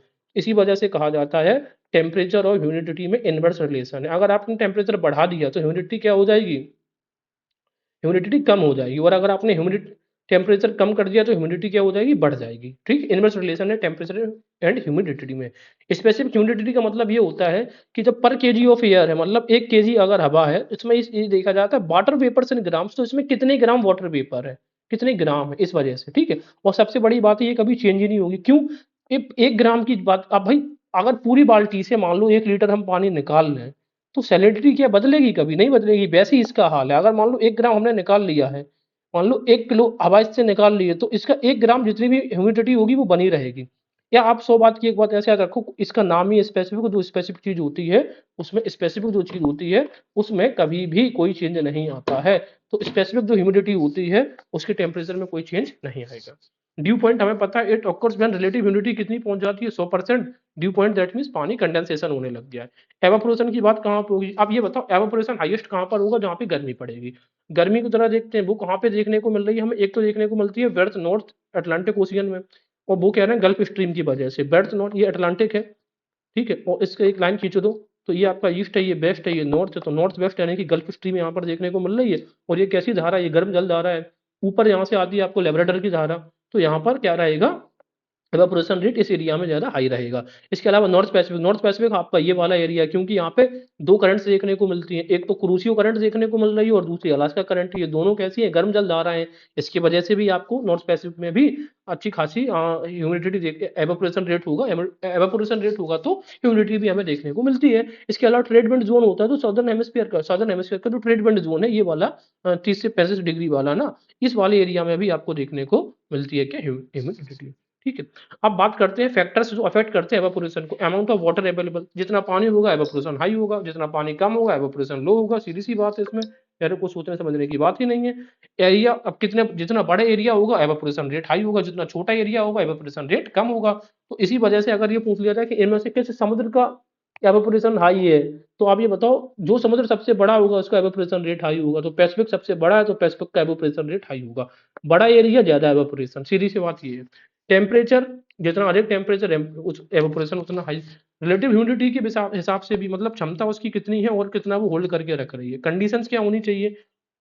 हाई टेम्परेचर होता है, ठीक है, लो प्रेशर होना चाहिए, फास्ट मूविंग विंड भी फास्ट मूव होना चाहिए, तभी एवापोरेशन होगा। ठीक है ना? सर्दियों में कपड़े क्यों जल्दी सूख जाते हैं? क्योंकि फास्ट मूविंग विंड होती है। सर्दियों में नहीं, गर्मियों में, दैट मीन। और रिलेटिव ह्यूमिडिटी कैसी होनी चाहिए? लेस होनी चाहिए, तभी ज्यादा एवापोरेशन होगा। अगर रिलेटिव ह्यूमिडिटी हाई है, इसको ऐसे मैं समझा दे रहा हूँ। रिलेटिव ह्यूमिडिटी का मतलब मैंने क्या बताया था, इसकी क्षमता है 100 ग्राम पानी झेलने की, लेकिन इसके पास अभी 25 ग्राम पानी है, तो इसकी रिलेटिव ह्यूमिडिटी कितनी है? सिर्फ 25% है। तो ये अभी कितना और एवापोरेशन, इसको कितना और पानी दे सकता है? इसको 75% और ये झेल सकती है। अब दूसरी कंडीशन देख लो, इसकी क्षमता है 100 ग्राम की, लेकिन इसके पास है सिर्फ 50 ग्राम अभी। ठीक है, 50 ग्राम, तो अभी ये कितना और ले सकता है? तो 50 ग्राम। अभी बताओ किस कंडीशन में, मतलब रिलेटिव ह्यूमिडिटी जब कम थी तब ये ज्यादा पानी एवेपोरेशन ज्यादा हो सकता था, या जब अधिक है तब? तो देखो, कम थी, जब 25 थी तो एवेपोरेशन इसको कितना हो सकता था? एवेपोरेशन के द्वारा कितना और ह्यूमिडिटी ऐड हो सकती थी? 75%। इसी वजह से आपको एवोप्रेशन के लिए रिलेटेड ह्यूमिडिटी कैसी होनी चाहिए? कम होनी चाहिए। एग्जाम में वो यहीं पर आपको फंसा देगा और पूछ देगा कि ये लेस होनी चाहिए या अधिक होनी चाहिए। रिलेटिव ह्यूमिडिटी कम होनी चाहिए, जितना कम रहेगा उतना एवोप्रेशन हाई रहेगा। आगे पूछेंगे कंडेंसेशन, तो हमें पता है जब water vapour changes into water तब इसको क्या कहते हैं? कंडेंसेशन होती है। एक ऐसी प्रोसेस है जब पानी बरसाने की स्थिति आ जाती है। इसके अलावा हम बात करते हैं आपके ट्रॉपिकल साइक्लोन्स की। तो ट्रॉपिकल साइक्लोन्स का एक एक वर्ड हम जरा देखेंगे। तो ट्रॉपिकल साइक्लोन होता है वो एक रैपिडली रोटेटिंग स्टॉर्म होता है, यानी कि बहुत तेजी के साथ इस तरीके से चक्कर लगाते हुए घूमता है। इसके कैरेक्टराइज्ड भाई लो प्रेशर होता है, सेंटर पे लो प्रेशर होता है, तो बाहर से, यहाँ पे जब लो प्रेशर है तो बाहर की सब हाई प्रेशर की हवा इसकी तरफ फ्लो होती है, फिर ये चक्कर लगाते हुए घूमता है। Centre closed low level atmospheric circulation, closed होता है, कहने का मतलब वो जो एरिया होता है उसके अंदर से कोई चीज एंटर नहीं करती है। स्ट्रॉन्ग विंड्स होती हैं, राइट, और स्पाइरल अरेंजमेंट होता है, और थंडरस्टॉर्म्स उस एरिया में देखने को मिलेंगे, और रिजल्ट क्या मिलेगा? Heavy rain. कंडीशंस क्या होनी चाहिए इसके लिए? लार्ज सी सरफेस, यानी कि बड़ा एरिया होना चाहिए, सरफेस होना चाहिए, क्योंकि तभी ऐसी कंडीशंस मिलेंगी, तभी मॉइस्चर मिलेगा। और टेम्परेचर जो सरफेस, सी सरफेस टेम्परेचर है वो ज्यादा होना चाहिए 27 डिग्री सेल्सियस से। कोरियोलिस फोर्स का मतलब होता है डिफ्लेक्शन, कोई चीज कितनी जल्दी कितनी डिफ्लेक्ट होती है। फिर इसी बात ये है कि अगर कोई चीज यहाँ पर है, ये बताओ, ये स्ट्रेट लाइन है, स्ट्रेट लाइन में आप अगर चल रहे हो तो आप ज्यादा जल्दी डिफ्लेक्ट हो जाओगे, कि आप ये गोल घेरे में चल रहे हैं तो डिफ्लेक्ट हो जाओगे। अगर एरिया जितना कम है डिफ्लेक्शन उतना अधिक होगा। ठीक है, इसी वजह से कोरियोलिस फोर्स नॉर्थ पोल जो आपके पोल से उसमें हाई होता है। ठीक है ना? तो आपको कोरियोलिस फोर्स हाई होता है, जबकि इक्वेटर पे कोरियोलिस फोर्स एकदम सीधी लाइन है, तो कोरियोलिस फोर्स इक्वेटर पर होता है 0 डिग्री। इसी वजह से 0 से 5 डिग्री तक अपर और नॉर्थ, यानी कि नॉर्थ और साउथ में क्योंकि कोरियोलिस फोर्स नहीं होता है, इसी वजह से यहाँ पर आपको साइक्लोन्स देखने को, टेम्परेट साइक्लोन्स देखने को, सॉरी, ट्रॉपिकल साइक्लोन्स देखने को नहीं मिलते इक्वेटर पर। क्यों? क्योंकि 0 to 5 डिग्री जो पेटी है, डोल्ट्रम की जो पेटी है, जो बॉक्स है, डोल्ट्रम बॉक्स है, डोल्ट्रम बेल्ट है, वहां पर एब्सेंस होता है किसका? Absence of Coriolis force. Low wind shear का मतलब ये है, मान लो अगर ये पृथ्वी है, ये पृथ्वी है, तो यहाँ से जो हवाएं चल रही हैं, ठीक है ना, और यहाँ से जो, और ऊपर जो हवाएं चलती हैं, इनमें क्या होना चाहिए? इनमें लो शियरबिलिटी, मतलब कम होनी चाहिए। अब मान लो सीधी सी बात ये है कि कोई हवा जैसे यहाँ से आ रही है लोअर लेवल पे, और कोई हवा यहाँ से चली है तो इसको उड़ा के ठीक है चली जाएगी, तो कंडीशन कैसे बनेंगी? ठीक है, less difference between the direction and speed of the surface and upper atmospheric wind. Upper level divergence हो जाना चाहिए, यानी कि जो हवा है ना, ये अगर ये जमीन है तो इस पे अपर पे डाइवर्जेंस होना चाहिए, तो तभी तो यहाँ पे नीचे ज्यादातर वायु आएगी, तो तब ये वाली वायु यहाँ पर जाके विंड प्रेशराइज करेगी लो प्रेशर के पास। ह्यूमिडिटी हाई होनी चाहिए, राइट। ट्रॉपिक्स एरिया कहाँ से देखो 5 से 20 डिग्री है, यहाँ से 0 to 20 डिग्री की बात नहीं कर रहे हैं, तो 5 to 20 डिग्री क्यों बात कर रहे हैं? क्यों बात कर रहे हैं? बिकॉज हमें पता है 0 to 5 डिग्री नॉर्थ और साउथ की बात करेंगे तो यहाँ पे कोरियोलिस फोर्स का एब्सेंस होता है, और कोरियोलिस फोर्स का एब्सेंस है दैट मीन हवा डिफ्लेक्ट ही नहीं होगी। जब हवा डिफ्लेक्ट ही नहीं होगी तो सर्कुलेशन नहीं बनेगा, तो सर्कुलेशन नहीं बनेगा तो साइक्लोन नहीं बनेगा। प्री एग्जिस्टेंट डिस्टर्बेंस होना चाहिए, जो डिस्टर्बेंस से पहले से ही हवा, मतलब कुछ ना कुछ डिस्टर्बेंस हो, या नहीं कि मौसम एकदम साफ है तुरंत साइक्लोन बन जाएगा, ऐसा नहीं है। मौसम हो उस टाइप का, हाई ह्यूमिडिटी होनी चाहिए, एरिया ऑफ इंटरट्रॉपिकल कन्वर्जेंस भी होना चाहिए, राइट। ट्रॉपिकल साइक्लोन की डायरेक्शन की बात करेंगे तो हमें एक चीज याद है, नॉर्थर्न हेमिस्फीयर में एंटी क्लॉकवाइज बनता है, और और साउथर्न हेमिस्फीयर में क्लॉकवाइज। जबकि जो एंटी साइक्लोन होता है इसके जस्ट अपोजिट हो जाते हैं, ये देख लेना आप, ठीक है। तो बस इतना एक याद रख लो, उससे सब हम बना लेंगे। नॉर्थर्न हेमिस्फीयर में एंटी क्लॉकवाइज होता है, वो भी क्यों होता है बता दे रहा हूँ। कोरियोलिस फोर्स ये कहा जाता है नॉर्थर्न हेमिस्फीयर में अपने hand right hand side deflect होता है। तो देखो, अगर कोई चीज यहाँ से यहाँ की तरफ आ रही है तो इसका राइट यही होगा, यहाँ पे डिफ्लेक्ट हो गई। कोई चीज यहाँ से इस टाइप की तरफ आ रही है तो वो अपने राइट की तरफ डिफ्लेक्ट होगा। सेम तरीके से यहाँ की तरफ जाओगे तो अपने राइट की तरफ डिफ्लेक्ट होगी। अगर आप इस पॉइंट पर खड़े हो और यहाँ पे जाओगे तो आपका राइट यही तो पड़ेगा, तो राइट की तरफ डिफ्लेक्ट होगा। तो ये कंडीशन बनती है। अब देखो ये राइट ये मिलाओ आप ऐसे जा रहे हो, ऐसे जा रहे हो, फिर ऐसे, फिर ऐसे, फिर ऐसे, फिर ऐसे, तो देखो कैसे घूम रहे हो, एंटी क्लॉकवाइज घूम रहे हो कि नहीं घूम रहे। तो ये कंडीशन बन गई किसकी, एंटी क्लॉकवाइज। तो ये याद रखना है। और वही बात है कि जब सदर्न हेमिस्फीयर में जाते हो तो आप अपने लेफ्ट हैंड साइड घूमते हो, तो आप यहाँ से सामने जाओ तो ये लेफ्ट हैंड साइड ये है। सेम कंडीशन है, यहाँ से आप सामने जाओगे तो लेफ्ट इस तरफ को मूव करोगे, और जब आप यहाँ से यहाँ की तरफ आओगे ऐसे तो आपका लेफ्ट ये होगा, यहाँ मूव करोगे। अब आप इनको मिलान कर दो तो ये कैसी हो गई, क्लॉकवाइज हो गई, ये कंडीशन है। उसी तरीके से ट्रॉपिकल साइक्लोन्स की एक आई होती है, तो वो हमने देख ली, आई बॉल ये होती है, ये एकदम शांत एरिया होता है, यहाँ पर बिल्कुल भी डिस्टर्बेंस आपको देखने को नहीं मिलता है। यहाँ पर क्या है, ये क्लॉकवाइज विंड्स आ रही है, डिस्टेंडिंग एयर, इतना ज्यादा कुछ पूछा जाएगा है नहीं। सीधी सी बात ये है कि कह रहे हैं कि भाई tropical cyclones form mostly on the western margins of ocean and very rare on the eastern margins of the ocean. सीधी सी बात है, ये वाला ये नक्शा देख लो आप, थोड़ा सा ये वाला मैप जरा देखना। अब इस मैप में आपको क्या दिख रहा है, ये देखो। अगर हमने ये अटलांटिक ओशियन मान लिया है, ये अटलांटिक ओशियन है, तो इसका ये ईस्टर्न पार्ट है, ये वेस्टर्न पार्ट है। तो हमें कहाँ ओशियन, कहाँ हरिकेन देखने को मिल रहा है, ओशियन के वेस्टर्न मार्जिन पर, western parts of ocean. Continents की बात नहीं कर रहा हूँ मैं, ओशियन के मार्जिन पे, क्योंकि साइक्लोन्स ओशियंस पे बनेंगे। हाँ, उसी तरीके से इंडियन ओशियन है, ये इंडियन ओशियन है या नहीं है। तो ये इसका ईस्टर्न पार्ट है, ये इसका वेस्टर्न पार्ट है। तो कहाँ पे देखने को मिल रहा है, ये वेस्टर्न मार्जिन पे देखने को मिल रहा है। और कर लो ये इंडिया और ये बंगाल की खाड़ी वाला बात कर लो, ये ईस्ट होता है, ये वेस्ट होता है ना। तो कहाँ पे देखने को मिलता है, इस वाले पार्ट पे, ये वेस्टर्न मार्जिन है। उसी तरीके से यहाँ पे ये पूरा होगा ना पैसिफिक ओशियन, उसका ये ईस्ट है, ये वेस्ट है, तो कहाँ पे देखने को मिलता है, टाइफून्स वेस्ट में। तो वही क्वेश्चन ये पूछ रहा है, ये कह रहा है कि भाई देखो, जनरली एक स्टेटमेंट ही बना के दे देगा कि जनरली जो साइक्लोन्स होते हैं ना, वो ओशियंस के ईस्टर्न मार्जिन पर मिलते हैं हमें, नहीं ईस्टर्न मार्जिन पर नहीं मिलते हैं, ओशियंस के वेस्टर्न मार्जिन पर मिलते हैं। हाँ, कॉन्टिनेंट्स के ईस्टर्न मार्जिन पर मिलेंगे, ये याद रखना। अगर ये इसका वेस्ट, ये मान लो ये ओशियन है, ये ईस्ट है, तो ये वेस्ट है। लेकिन अगर अमेरिका की बात करोगे तो अमेरिका के लिए तो ये तो इसका ईस्ट है, तो ईस्टर्न मार्जिन पर मिलेंगे। तो मैं फिर से रिपीट कर रहा हूँ, ओशियंस के वेस्टर्न मार्जिन पर, लेकिन कॉन्टिनेंट के ईस्टर्न मार्जिन पर देखने को मिलेगा। अब ऐसा क्यों है जरा मैं बता दे रहा हूँ। उसका कारण है आपकी भाई ये ओशियन करंट्स। ओशियन करंट्स क्या करती हैं, अभी देखो ये वेस्टर्न मार्जिन है, यहाँ पर देखो वार्म करंट आई, पानी का टेम्परेचर बढ़ेगा। इस साइड भी देखो ये वार्म करंट है, यहाँ पे भी टेम्परेचर बढ़ेगा। सीधी सी बात है, जहां पे गर्म जल धाराएं होंगी वहीं पर टेम्परेचर बढ़ेगा, सी सरफेस टेम्परेचर, और वहां पर साइक्लोन्स आएगा। उसी तरीके से आप ये देख लो, ये वाला पार्ट क्रोशियो वेस्टर्न पार्ट है, ओशियन पैसिफिक का वेस्टर्न पार्ट है ना। तो यहाँ पर क्या होगा, करंट्स की वजह से, वार्म करंट की वजह से क्या होगा, टेम्परेचर बढ़ेगा और साइक्लोन्स बनेंगे। उसी तरीके से आप ये देख लो, पेरू वाला इलाका, यहाँ पर क्या होता है, यहाँ पे चिली का वो बनता है ना, डिजर्ट बनता है, तो इसमें ह्यूमिडिटी खत्म हो जाती है, इस वजह से जहाँ जहाँ जहाँ से। और जबकि आप ईस्टर्न मार्जिन पे देखोगे तो यहाँ पे कोल्ड करंट्स है, तो कोल्ड करंट्स अनफेवरेबल कंडीशन पैदा करती हैं साइक्लोन्स बनाने के लिए, ट्रॉपिकल साइक्लोन्स। तो यही कहानी हमने यहाँ पर देखी है, because of warm ocean currents. Cold ocean currents unfavourable condition बनाती है क्योंकि इसी मॉइस्चर को डिसिपेट्स कर जाती है, जबकि जो वार्म ओशियन करंट्स है मॉइस्चर को का एवोपरेशन रेट हाई कर देती है, जिससे रिलेटिव ह्यूमिडिटी और इंक्रीज हो जाती है। लेकिन एक एक्सेप्शनल केस है, एक्सेप्शनल केस से जब स्ट्रॉन्ग एलिनो की कंडीशन होती है तो इस एरिया में आके पानी, देखो कंडीशन ये है कि अगर हम ये मान लें ये पैसिफिक ओशियन है, तो आमतौर पर क्या होता है, ये वाला एरिया देख रहे हो, यहाँ पर हमें पता है ना वार्म करंट रहता है नॉर्मल कंडीशन में। लेकिन एलिना की कंडीशन में जो वार्म वाटर है, यानी कि वो अपोजिट डायरेक्शन में चला जाता है, यानी कि ईस्टर्न पार्ट ऑफ जो है ना आपका पैसिफिक, यहाँ पर वार्म वाटर आ जाता है, तो यहाँ पर जब वार्म वाटर आ जाएगा तो यहाँ पे कंडीशन क्या बन जाएंगी, साइक्लोनिक कंडीशंस ऑटोमेटिकली यहाँ पे डेवलप हो जाती है। ठीक है, तो एक यूनिक केस हमारे पास है स्ट्रॉन्ग एल्यूनो। एल्यूमिना की कंडीशन में क्या होता है, जो वॉकर सेल होता है जब वो वीक हो जाता है, उसकी वजह से पैसिफिक के इस वाले पार्ट पे आप जो देख रहे हो यहाँ पर आके वार्म ओशियन करंट हो जाती है और फिर यहाँ पे भी आपको साइक्लोन्स देखने को मिलती है during the time of strong El Nino years. ये चीज हमने देख ली। Why tropical cyclones weakens on land, land पे क्यों ये कमजोर हो जाते हैं, उसका सीधा बात है, कुछ नहीं है, मॉइस्चर की वजह से। जब तक वो समुद्र में रहेंगे उनको जल से मॉइस्चर मिलता रहेगा, लैंड पे जाएंगे अंदर की तरफ तो उनका जो मॉइस्चर कम हो जाएगा, तो lack of latent heat of condensation बंद हो जाता है।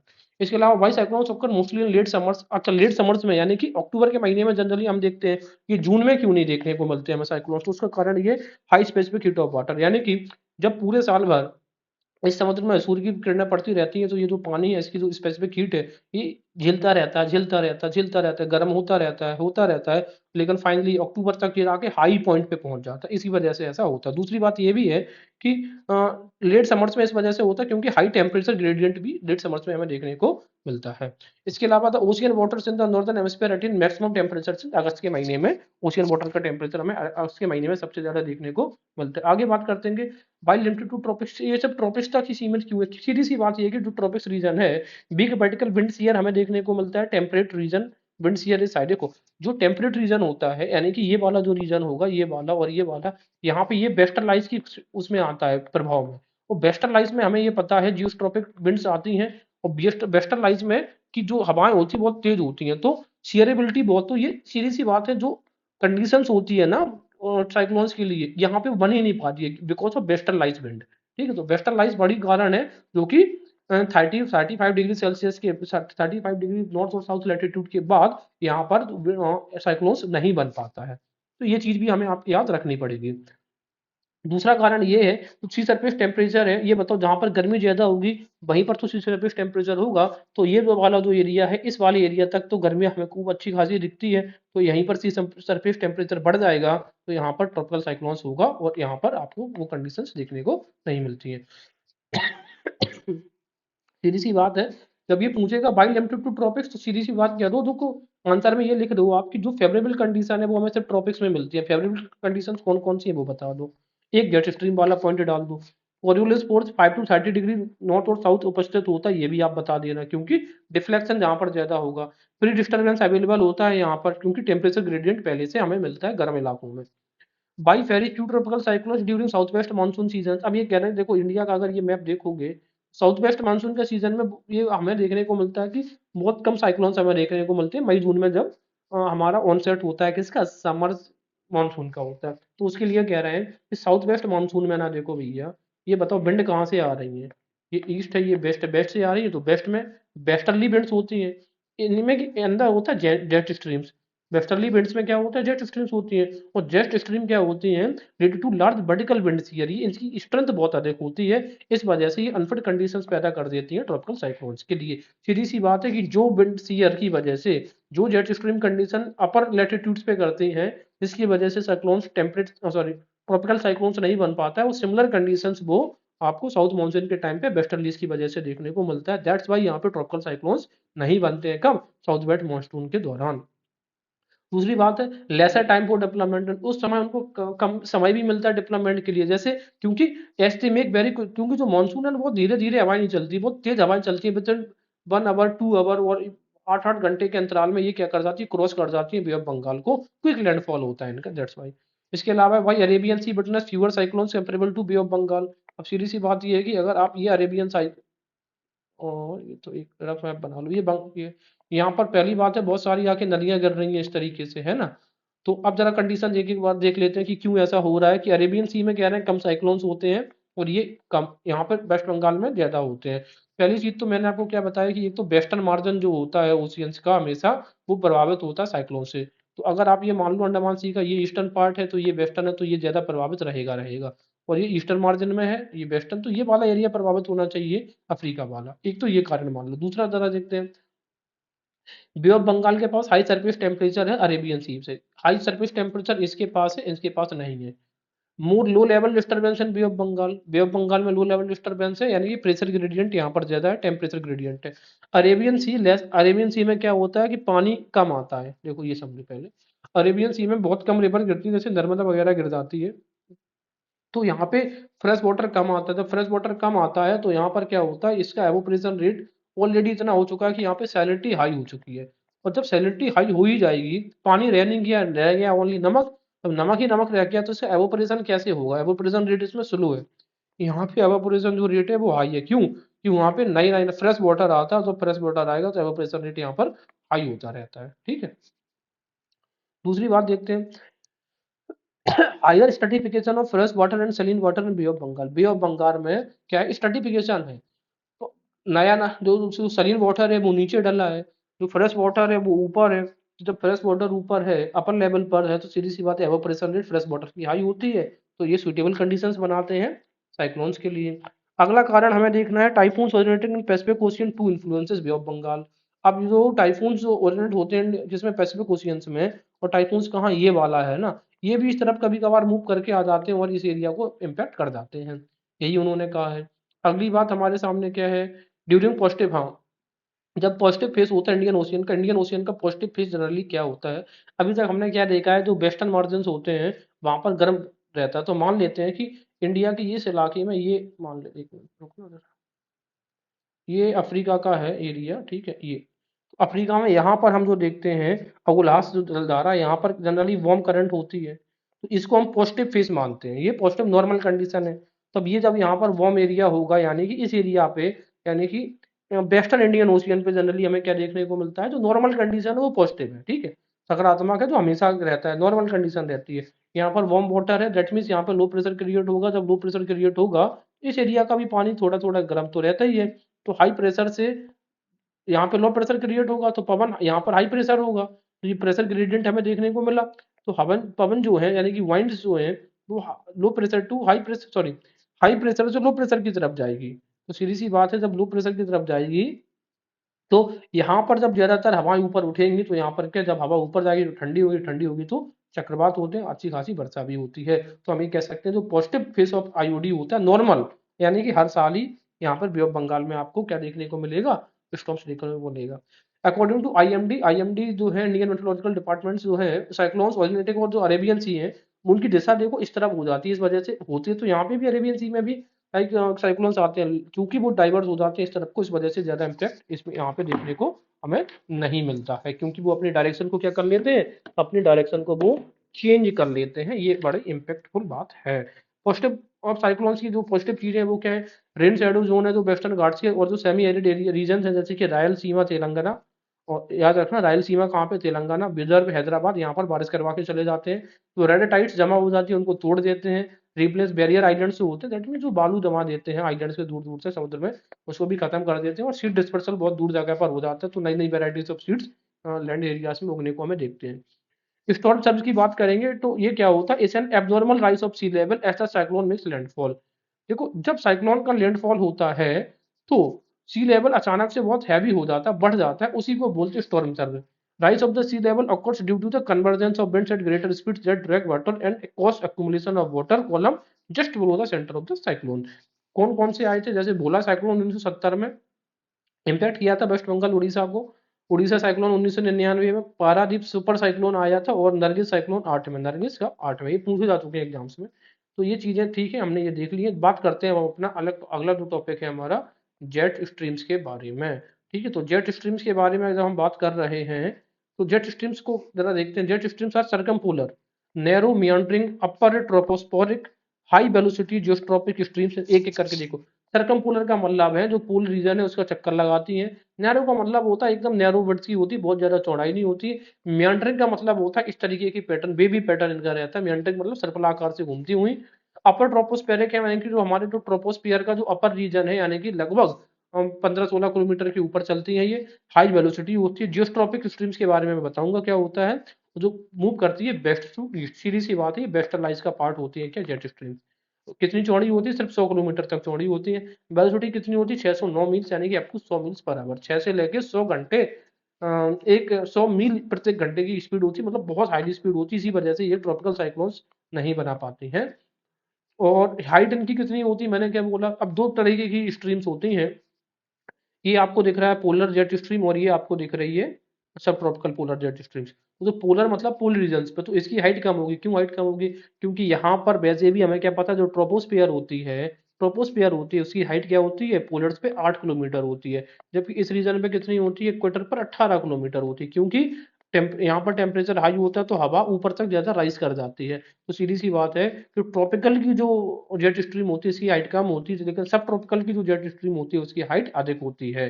लेकिन जब हम बात करेंगे डिसास्टर की, डिसास्टर मतलब है खतरे की, तो ये पोलर वाली ज्यादा खतरनाक होती है। सर्दियों में हम न्यूज सुनते हैं कि यूनाइटेड किंगडम आ गया है पोलर जेट स्ट्रीम्स की चपेट में, और ये वाली लेस खतरनाक होती है। ठीक है, तो यही हमने देखा है। क्या देख रहे हैं? Subtropical jet stream at high altitude because the troposphere is thicker at equator comparable to the pole. सही बात हमने करी है, ट्रोपोस्फियर इक्वेटर पर ज्यादा थिकर है, ये 18 किलोमीटर तक है और ये 8 किलोमीटर तक इसकी हाइट है।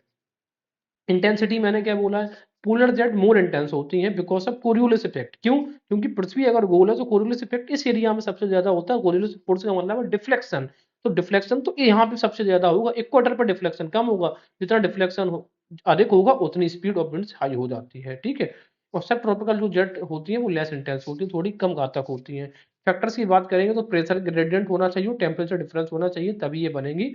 अब यहाँ पर Ferrel cell, polar cell, Hadley cell यहाँ पर एक्टिव हो जाते हैं। अब दो चीजें याद रखना, फेरल सेल कहाँ पर एक्टिव होगा, ये जो सब ट्रॉपिकल के रीजन में है, ये यहाँ कहीं पर, अच्छा ये है अपने पास,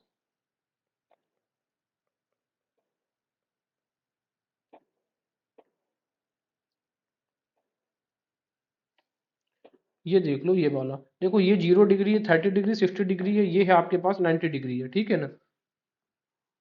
तो जब इस तरीके की कहानी है तो यहाँ पर आप जब देखोगे ये क्या होती है कि हवा ऊपर 0 डिग्री से क्या होती है कि हवा ईस्टर्ली है, यानी कि ये इस साइड को मूव करी हवा, इसके बाद ऊपर उठेगी। जब ये ऊपर उठेगी तो यहाँ पर क्या क्रिएट हो रहा है, यहाँ पर लो प्रेशर है।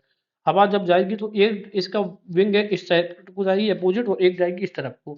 जब यहाँ पर जाएगी तो हवा यहाँ पे सब्सिडाइज हो जाएगी। तो जब हवा सब्सिडाइज हो जाएगी यहाँ पर, तो यहाँ पर क्या बनेगा, सब tropical high side high pressure zone. क्या बनेगा? सब ट्रॉपिकल हाई प्रेशर जोन।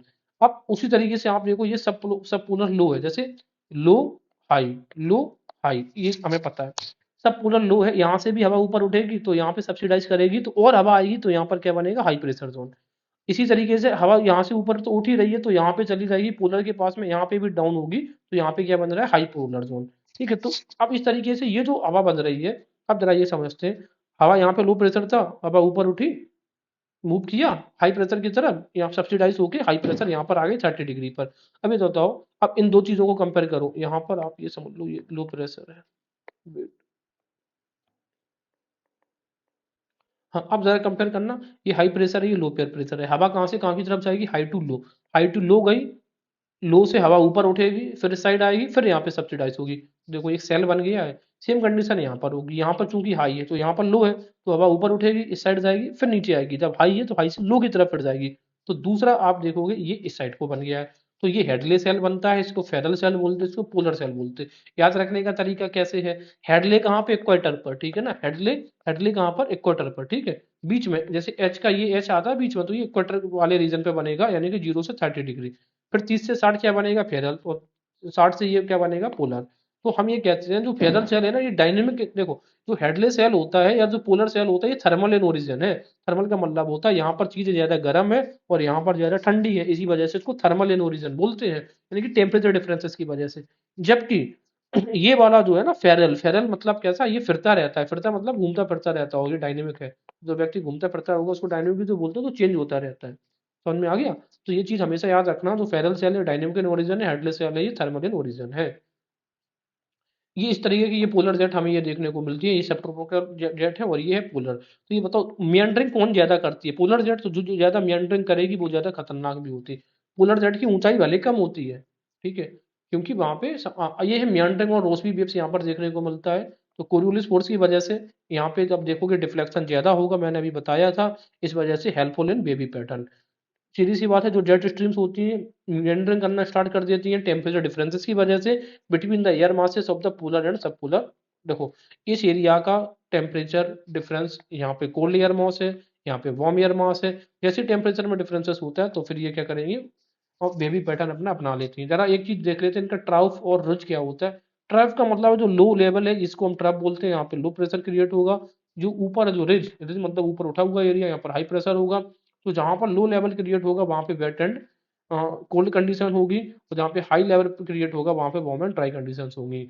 आगे देखते हैं, इस मैप के थ्रू समझते हैं। जेट बननी स्टार्ट हो गई है, कोल्ड पोलर एयर ये है उस पे पोल्स पे, और ये है वार्म ट्रॉपिकल एयर्स है। फिर यहाँ पर और थोड़ा सा बेबिंग स्टार्ट हुई है, और मेंटरिंग स्टार्ट हो गई, और फाइनली इस तरीके की आकार हो गई। इसको हम बोलते हैं ओम्स, ठीक है, ओम्स का साइन है। तो ये चीज हमने देख ली है।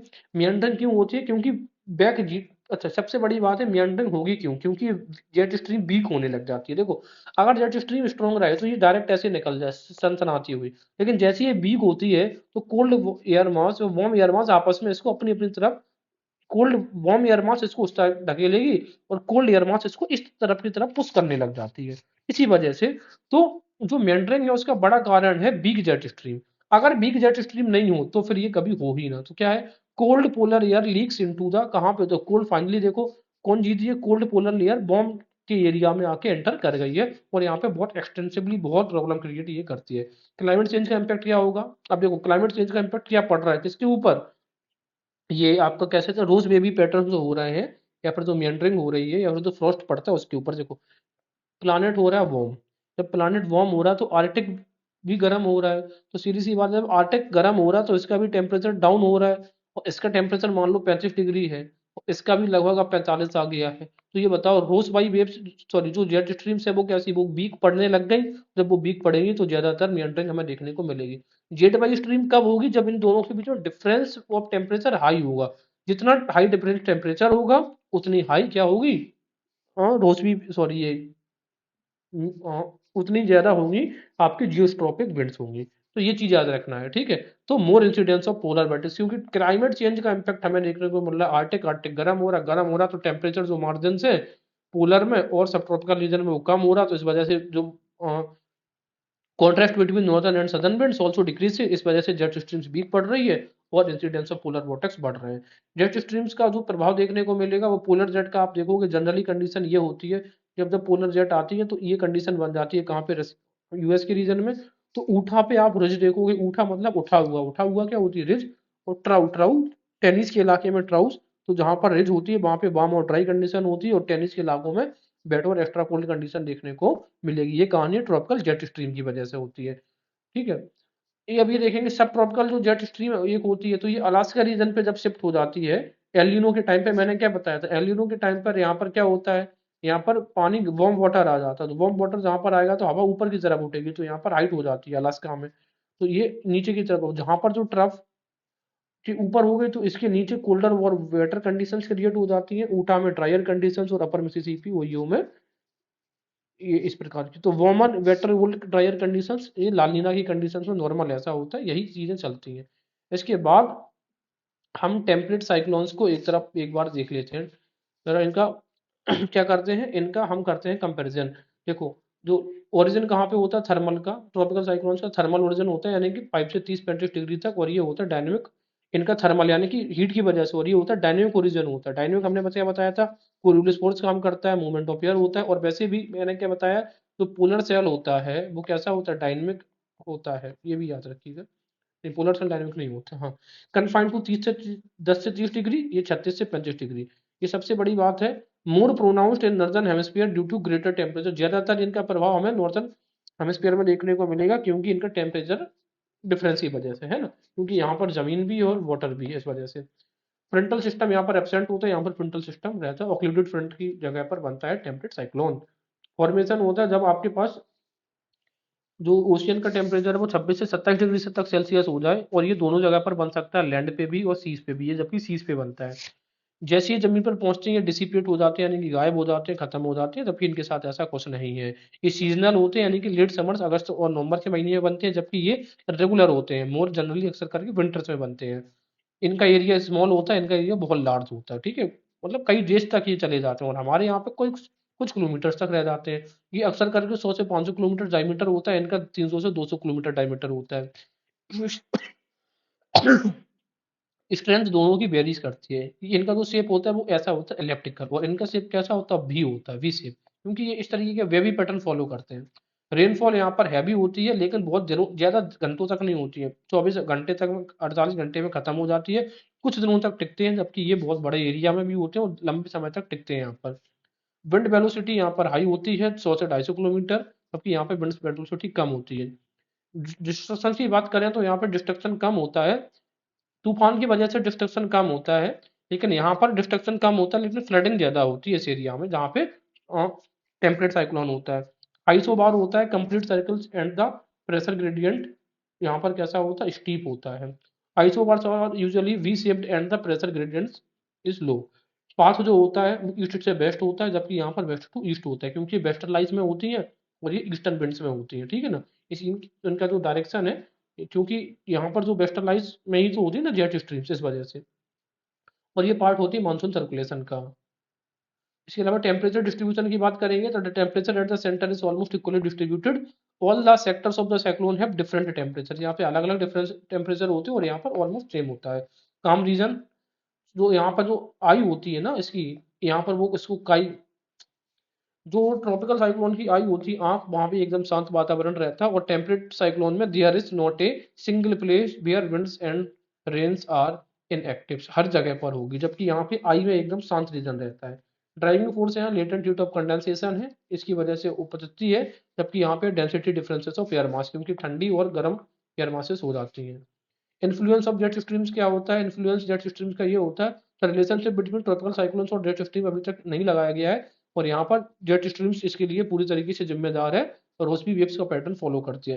क्लाउड्स की बात करेंगे तो क्यूमुलोनिम्बस और निम्बोस्ट्रेटस क्लाउड्स यहाँ पर बन जाते हैं, ठीक है, यानी कि जो लोअर लेवल के क्लाउड्स होते हैं वो बनते हैं, और यहाँ पे टेम्परेट साइक्लोन्स हुए variety of clouds diplomat at various elevation, ऊंचाई ऊंचाई पर, जबकि यहाँ पर सिर्फ लोअर लेवल के क्लाउड्स बनते हैं। सरफेस एंटी साइक्लोन्स की बात करेंगे तो tropical cyclones are not associated with surface anticyclones, जबकि इनको एसोसिएट किया जाता है एंटी साइक्लोन्स की कंडीशन से। This cyclones are not very destructive. Influence और over India both coast impact यहाँ पे होता है, और यहाँ पे क्या होता है, जब इस प्रकार के रोसी पैटर्न फॉलो होते हैं तो इंडिया में सर्दी बढ़ जाती है, वेस्टर्न डिस्टर्बेंस होता है नॉर्थ वेस्ट इंडिया में। वेदर प्रिडिक्शन इनका करना बहुत मुश्किल होता है, क्योंकि ये बहुत स्विफ्ट हवाएं तेजी के साथ आती हैं, जबकि इनको आप प्रेडिक्ट कर सकते हैं कई दिनों से। टेम्परेट साइक्लोन्स की बात करते हैं, अभी इतना सारे तो पढ़ के आ ही गए हैं, 35 से 65 डिग्री के बीच में नॉर्थन साउथर्न हेमिस्फीयर में होता है, लेकिन अक्सर करके आपको ये नॉर्थन हेमिस्फीयर में देखने को मिलेगा। इनका जो ओरिजन होता है वो कैसा होता है, डायनेमिक इन ओरिजन होता है, ट्रॉपिकल साइक्लोन थर्मल इन ओरिजन होता है, अंतर याद रखिएगा। Conditions gentle anti cyclone circulation होना चाहिए और लेस प्रेशर ग्रेडियंट होना चाहिए, जबकि यहाँ पे थर्मल ओरिजन में होता है हाई प्रेशर ग्रेडियंट होना चाहिए। फॉन्ट फॉर्मेशन होने लग जाता है। फ्रोंटोजेनेसिस, जेनेसिस का मतलब होता है किसी का जन्म होना, यानी कि जब वार्म एयर मास और कोल्ड एयर मास आपस में लड़ती है तो इनको फ्रोंटोजेनेसिस कहा जाता है। फ्रोंटोलाइसिस से कहा जाता है जब वो फ्रंट डिसिपेट हो जाता है उस समय।